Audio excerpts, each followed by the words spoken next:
Let's have Ustaz Abdullah Bola Kale first. Ustaz Abdullah Bola Kale, Fadal. السلام عليكم ورحمة الله تعالى وبركاته. اللهم صل وسلم على سيدنا محمد صلاة تحبب بها إلي. As we praise Muhammad Rasulullah, in come in His Majesty Oba Oniru of the whole of Iru land, Kábíyèsí Aláyélúwà, Kádé ó pẹ́ lórí, kí bàtà ó pẹ́ lẹ́sẹ̀. Muhammad láyìn lọ́wọ́ tẹ́ wọlé, akíkábíyèsí àti olórí wọn sí àárín wa tí mo fi tọ̀wọ̀tọ̀wọ̀ dá orúkọ wọn.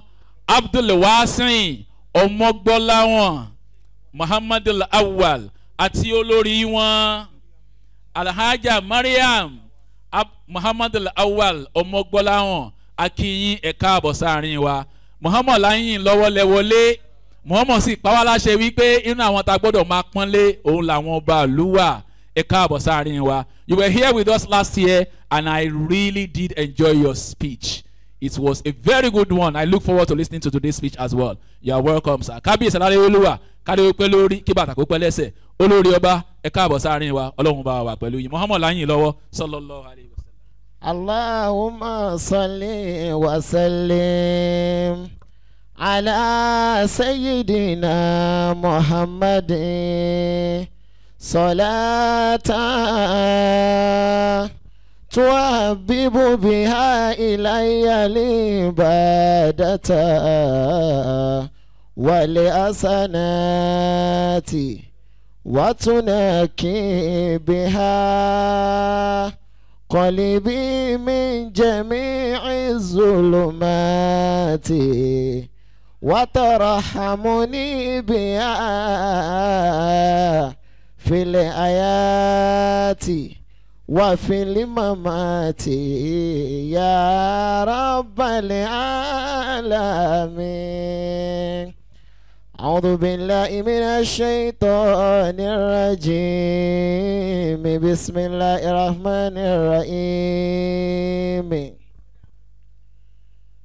لقد جاءكم رسول من أنفسكم. لقد جاءكم رسول من أنفسكم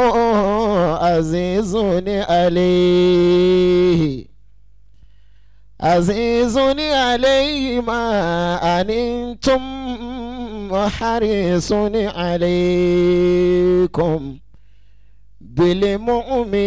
بالمؤمنين رؤوف رحيم. فإن تولوا فقل حسبي الله لا إله إلا هو عليه توكلت وهو رب العرش العظيم. بسم الله الرحمن الرحيم. لقد جاءكم رسول من أنفسكم.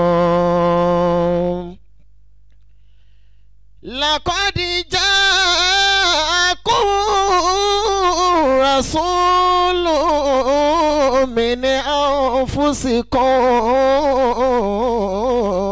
عزيز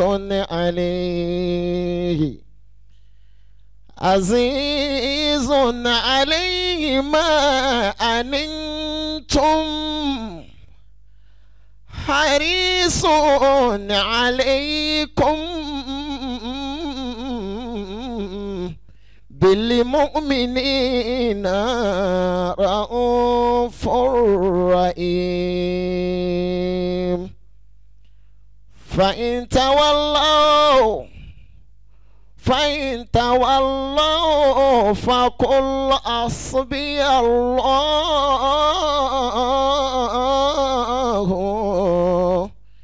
لا إله إلا هو عليه توكلت وهو رب العرش العظيم. بسم الله الرحمن الرحيم.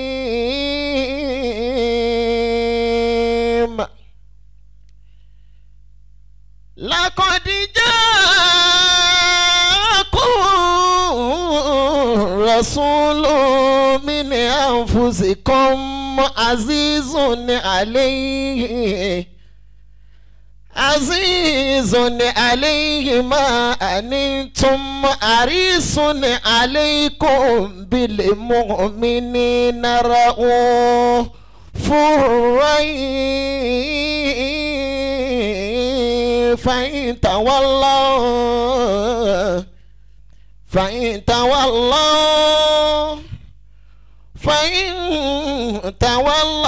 فقل حسبي الله لا